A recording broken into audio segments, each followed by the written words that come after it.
Hello and welcome to the Imaging Wire Show. My name is Brian Casey. I'm managing editor of the Imaging Wire.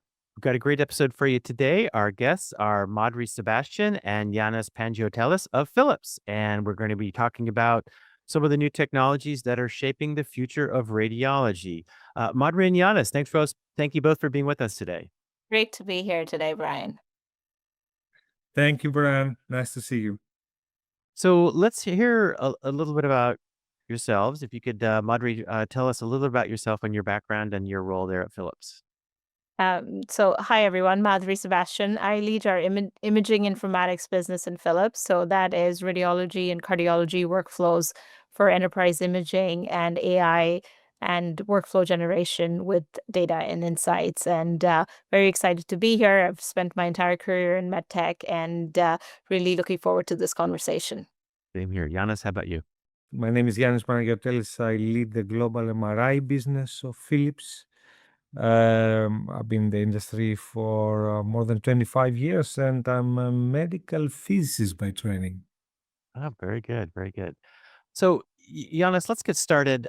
So we hear so much these days about the workforce pressures on radiologists. What are you hearing at Philips? And what are you hearing from your customers about, the pressures that they're experiencing? Yes, Brian, I believe this is the most dramatic problem that we have in our field today. It is from Australia to the United States and from China to Chile. I hear it from all over the place. In some cases, the crisis is dramatic. I use this word very consciously. I heard, for example, recently there was a meeting in a parliamentary committee in Germany where it was predicted that in the next 5 years, until the end of the decade, about a third of the radiologists in the country are going to retire. And obviously, it is impossible to replenish this in such a short period of time. So, a lot of pressure on the system, and customers are asking us to deliver solutions. Mm.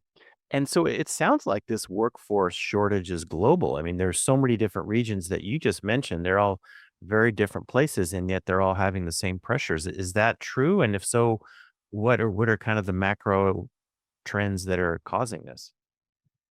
Yes, I think there is definitely an impact of COVID overall in the healthcare systems. But at the same time, I think there are also some challenges that are related to the future of radiology. A lot of, I heard, for example, in China that many young physicians graduating from medical school, they are not choosing to become radiologists because they are probably concerned about the future of the particular profession. That's a great point. Madhuri, from the informatics side, kind of what are you hearing about some of these workforce pressures that Ioannis mentioned? Very similar and very global as well. If you think about it, the more we have aging populations, the more imaging workloads increase. So more, images are being generated. We need more techs, we need more radiologists. So the demand's going up, but at the same time, both on the tech side as well as the radiology side, we continue to see shortages. And, we see many institutions hiring sort of beyond their local geographic area. So remote reading, distribution, tele-radiology, using AI to simplify the workload becomes super crucial. And it's just the cognitive burden on a radiologist is only increasing. And where technology can help is a big focus area for us. For sure. Now, Madhuri, can you expand on that a little bit as it relates to AI and whether you think AI can play a role in alleviating some of these workplace pressures and helping radiologists basically do more with less? Absolutely. And, I'll give you a few examples actually. We have many health systems around the world, not just in the developed nations, that are leaning into AI and really using that for tertiary network care, teleradiology. One of our customers in Brazil uses stroke algorithms that they use to read stroke patients, telestroke patients over, many, many remote areas, and, care that just wouldn't have been possible. So it is about augmenting the radiologist's work and supplementing it with insights. And then if you add the examples that we can do now with the introduction of Gen AI, you can really get the EMR data, the report data kind of beyond the image level and put a patient longitudinal view. And, we're working with many institutions where, that's really even unlocking them. It's more than just the interpretation, just bring all the data together. And if you even imagine like what a fellow used to do, make AI do it for me. So we're seeing many examples where the application of AI is just deepening as more technologies are being available. Mm. And so I'd like to ask both of you, what are some of the use cases with AI that you think are most promising? And maybe Madhuri, if you can go first. What are some of the things that you see? And maybe it's not even something that's being used clinically right now, but is in development. What are some of the AI use cases that you find to be most promising? From a enterprise imaging standpoint, if you think about integrated diagnostics, which is looking at radiology, pathology, cardiology insights together, say for an oncology patient, and bringing all of that information from different reports, different systems from the EMR and presenting the history of the patient, the prior visit summary, the clinical context, while the radiologist is reading the current image and the report, we're actually seeing big draw towards that, because that then really simplifies the workload of reading that particular image and creating the report, and prevents them from, going and digging through all of the data or looking and comparing, prior. So, that's sort of one use case. The other use case we're seeing pick up a lot is around ambient reporting, is really using voice to generate the report, auto clinical impressions. And these kind of things were, not possible before, because the world of AI was really limited to image and diagnosis. But now with generative AI, we're actually seeing the use cases expand much beyond just the radiology view, but into multiple logies and integration of clinical data. For sure. Giannis, what about you? What sort of use cases do you get most excited about? Anything in particular in MR? Yes. So Brian, generally, we're working on multiple technological innovations, including AI, that we believe it's going to help our customers do more with less, increase speed without compromising quality, and effectively elevating both practitioner and patient experience. And the one application that I would consider the most prominent, the one that I'm hearing the most feedback from the customer, we call it Smart Speed Precise. It is effectively acquisition acceleration as well as image sharpening solution. We call it dual AI because it works on the raw data in case space as well as the imaging space, delivering up to 3 times acceleration and up to 80% improvement of sharpness. And it is doing that in a way with also having a very special sampling model of the case space so that it is also suppressing artifacts. So the feedback that we're hearing from the customers is excellent. Customers actually are very excited about it. And what we think is going to happen now is that we have made this solution available to our customers, new and legacy. It is working in all anatomies, in effectively all imaging contrasts, and it is becoming very popular. And I foresee that it's going to be become routinely used by our customers around the world.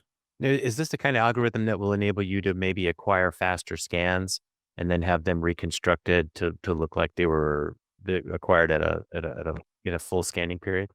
Well, to be honest, a bit of a combination of the two. It's a deep learning reconstruction technique, but as I mentioned earlier, it is working both in case space and in the imaging space, so that because of it enables the scans both to be acquired faster as well as to be sharper at the same time.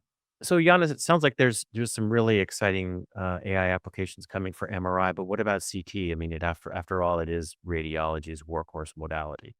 Yes, actually, Brian, in CT, for example, AI helps reduce fatigue and cognitive load. There is a system called Spectral CT 7500, delivers immediate spectral insights. There are no extra protocols, no extra reconstruction, and at the same time, for patients, that means shorter exams, less radiation exposure, faster answers for the radiologists and the patients, making care more efficient and reassuring at the same time. Another application is also precise image. It also enables about 80% lower dose that at the same time 60% better and lower contrast detectability than conventional image reconstruction. So this combination with motion compensation makes this RCT systems particularly suitable for high quality, motion free cardiac imaging. Oh, very cool. So, Giannis, do you see more potential in clinical tools, AI clinical tools for image interpretation, or do you think that maybe workflow applications like report generation have more promise, or is it just kind of good to have both of them? Well, to be honest, I think eventually we'll need to have both of them. Where I see, and we already have, I was in a we already have several applications. I was in a congress recently, and I heard several customers discussing about potentially using AI in the future.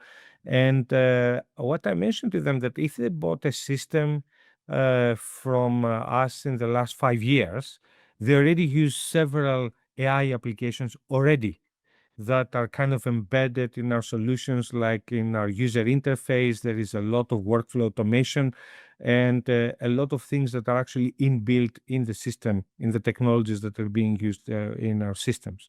So, what I foresee, however, when it comes to applications like reporting in the future to start with, I give you an example. I was visiting a customer in the UK that they had about 2,000 people waiting list to be scanned in the particular facility, and about 3,000 people waiting to receive the reports.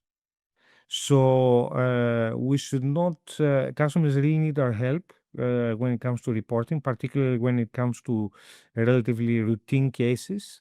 And we're very much working on this. Last year, we introduced an application called Smart Read, and what effectively it does with 0 clicks, kind of inline automated processing and reporting is being generated for certain applications, like, for example, in the case of multiple sclerosis, or in case of prostate lesion delineation, and an elementary report effectively is being generated with automatically after the scan, so that it helps the radiologist prepare a more detailed report much faster and much more effectively, without being spending time in mundane tasks that are not necessarily adding any value.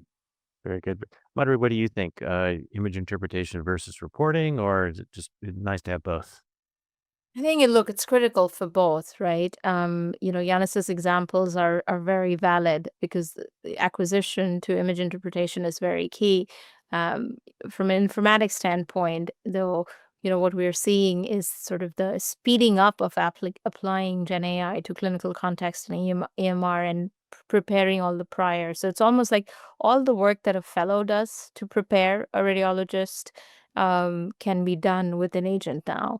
And if you can kind of apply that concept in how routine tasks we can automate and get the information across the patient's history, and you pull the data from a single enterprise platform in the cloud, which is what we have around cardiology, pathology. I mean, today in our enterprise viewer, we show all the modality data, we show the clinical context, and that is all actually already powered by AI. And the interpretation can become much, much faster for a radiologist beyond that single image by looking at the full patient's history. Very good. Any particular sites, Madhuri, that you're working with where they've been a pretty good use case of how people are using AI clinically right now? We have multiple customers where, I mentioned the telestroke use case in Brazil.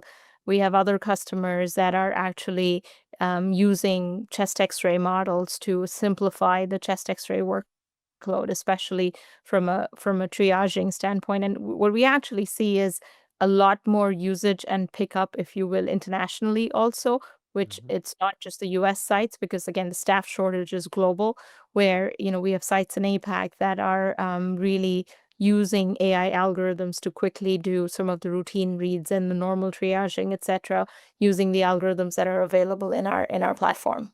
Yeah, there've been some really exciting studies about things like AI and tuberculosis screening with X-ray, like in places like the Philippines and places like that. So really exciting to see what some of the work is being done out there. Madhuri, let's transition over to another exciting new technology, and that's the cloud. Seems like healthcare is seeing a pretty big shift to the cloud right now. Can you talk about maybe what people are doing and what's driving that? Cloud is really sort of table stakes now. If you We launched our Health Suite Imaging, which is our enterprise imaging cloud platform in 2023, and we have seen a tremendous uptake. In fact, most of our customers, don't even want to entertain an on-premise solution because the burden of managing a data center, burden having, the same staff shortages apply to IT, really the entire health system ecosystem. So they don't have the staff. They don't want to invest in the capital. They want to have a predictable operating model with a single SaaS provider that can really give them a guaranteed uptime. So we're really seeing from an enterprise IT CIO standpoint a huge pull towards cloud, where every region in the world, a few years ago you would have said, hey, it was only for maybe developed nations, but we have equal demands in Brazil, Mexico, APAC, in different places in Europe, where it's really mainstream now. Very rarely do we say get a customer who's very passionate about running their own systems in their own data center. Most CIOs are like, look, how fast can you get me out? Please take this off my hands. Yeah. Yeah. And the interesting thing is it's where we're seeing, and because we've launched our enterprise imaging strategy via integrated diagnostics into Health Suite Imaging, it's not just limited to radiology. We've announced that for pathology. We're going to work also on our cardiology and our other solutions. So we're seeing an equal demand across all the logies, because again, the CIO is coming in, they have to optimize spend, they have to deliver uptime, they have to deliver value to the board, and they just cannot do that by managing deep systems on-prem.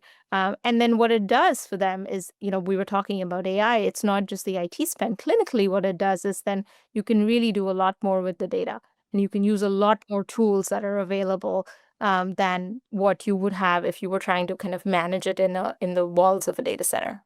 Yeah, and we'll get back to that in a second. Giannis, how do you see cloud architecture benefiting radiology?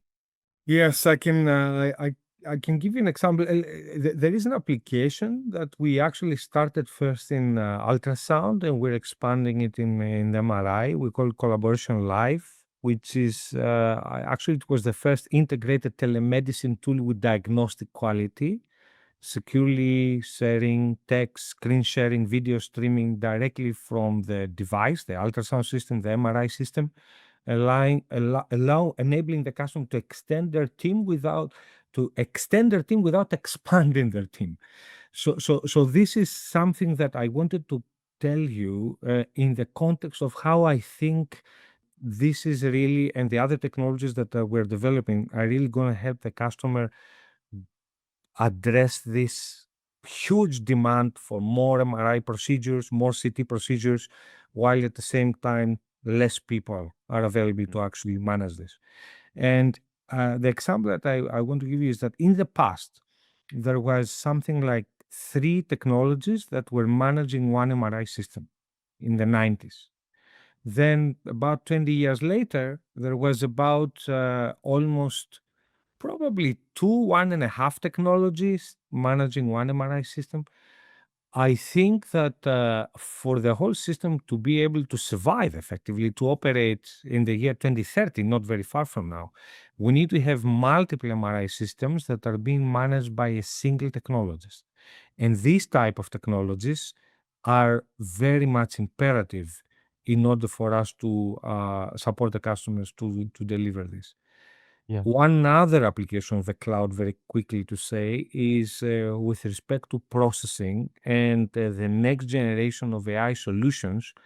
We make it imperative to use web services effectively, or actually access to the cloud. And just to give you an example, in the field of us working and collaborating with our customers, we want our customers to help our customers develop their own AI solutions.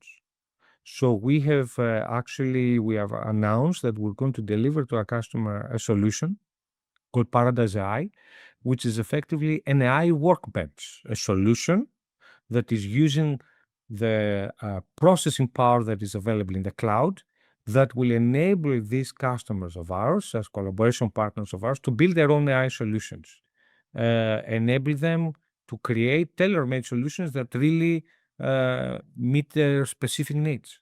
Madhuri, how much potential do you see in the combination of AI with the cloud? These two technologies that have put so much potential and are being adopted so quickly. What happens when you put those two together?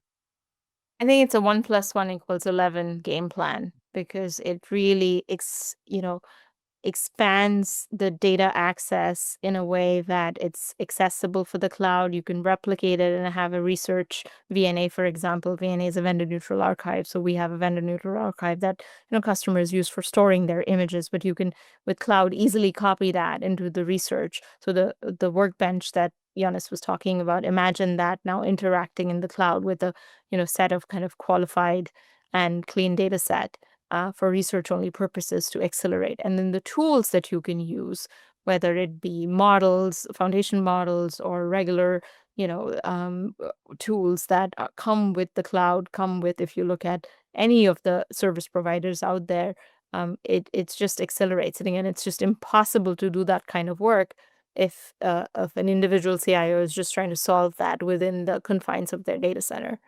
Yeah, for sure. So we're drawing to a close now, so I'd like to give you both a chance to kind of give us some concluding thoughts. So we've been talking about all these great technologies, things like AI and cloud and everything else, but ultimately, this all boils down to the patient and the patient experience. And we definitely don't want radiology. It's already a pretty technology heavy discipline. We don't want it to get, even more technical so that we're losing that human element of it. Madhuri, what impact do you think all these technologies are going to have on the patient experience? I think it actually helps bring radiology back into the clinical team more. And oftentimes when I meet with radiology chairs all over the world, they talk about their teams wanting to be out of the sort of the dark room and more with the clinical team to help the patient experience. And if you look at it, how that can happen, it's only by getting all of the data, the faster diagnosis, and being able to, spend the time with on the MDT or the clinical conversation rather than, just keeping up with the cognitive burden that comes with the massive caseload that every radiologist walks into every day. And that's only possible if the data is in the cloud, if we do integrated diagnostics across multiple logies so that, the purpose that they're serving, which is the patient and the what is happening with the patient, and you look at it from multiple logies, can be served with the right data and the right insights. And it's not just about that individual exam or the report. So we actually really think and see that these technologies almost reduce the technical, in your words, the technical burden that we've placed on radiology over time, where it's become, because of keeping up with the workload so data intensive, it makes it so much easier. Yeah. Giannis, you mentioned earlier enabling radiologists to do more with less. How does that translate into changing the patient experience? Yes, I think a very good example, Brian, is in cardiac MRI. Cardiac MRI, as you know, it's being used not that extensively. It's between 1 to 3% of the MR applications, depending on the geographical territory. And one of the reasons that that is the case, that it is not that broadly used, is because it takes too long and it's complicated. It can take up to an hour, and not every technologist can actually run a cardiac MR. So I think with the AI solutions that we're developing, like solutions that enable zero-click planning or very few click planning of scans across different anatomical structures of the heart, it has the potential to dramatically speed up the workflow and increase the throughput. At the same time, it will allow for more precise diagnosis, and it will be able to facilitate potentially automatic detection of certain features, anatomical measurements or flow measurements, and potentially making the diagnostic process far more efficient and reliable. And what does this mean for the patient? To start with, it means access, because cardiac MR waiting lists are typically the longer across the geographies. Even in the United States, you can find probably a place to get a normal scan in 2 days. A cardiac MR scan is typically a couple of months. So, and in other places around the world, it's longer than 6 months. So, it is not just a more comfortable exam. It is not just a more accurate exam. It is also an exam versus no exam. Access to care. Very good. Very good. Well, I'd like to thank Madhuri Sebastian and Ioannis Panagiotelis from Philips for being with us today. Really enjoyed our discussion. Thank you, Brian. Thank you, Brian. All right. Signing off for the Imaging Wire. My name is Brian Casey.